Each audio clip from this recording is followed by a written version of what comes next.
You country boy, you have to take ownership and responsibility for your life. Why do you have to take ownership and responsibility for your life?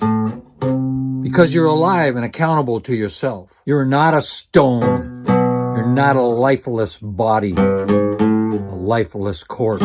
You are a human and have consciousness and are accountable to yourself. You are not a person who avoids responsibility. You are not a person who does not own up to your circumstances and issues. So what do? You take personal inventory and accountability of yourself, and you live and act accordingly. You see the next best move for your situation and take action ASAP.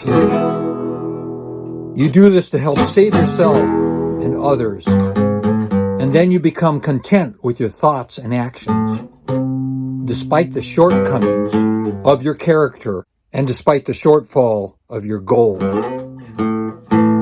So you, country boy, you have to take ownership and responsibility for your life.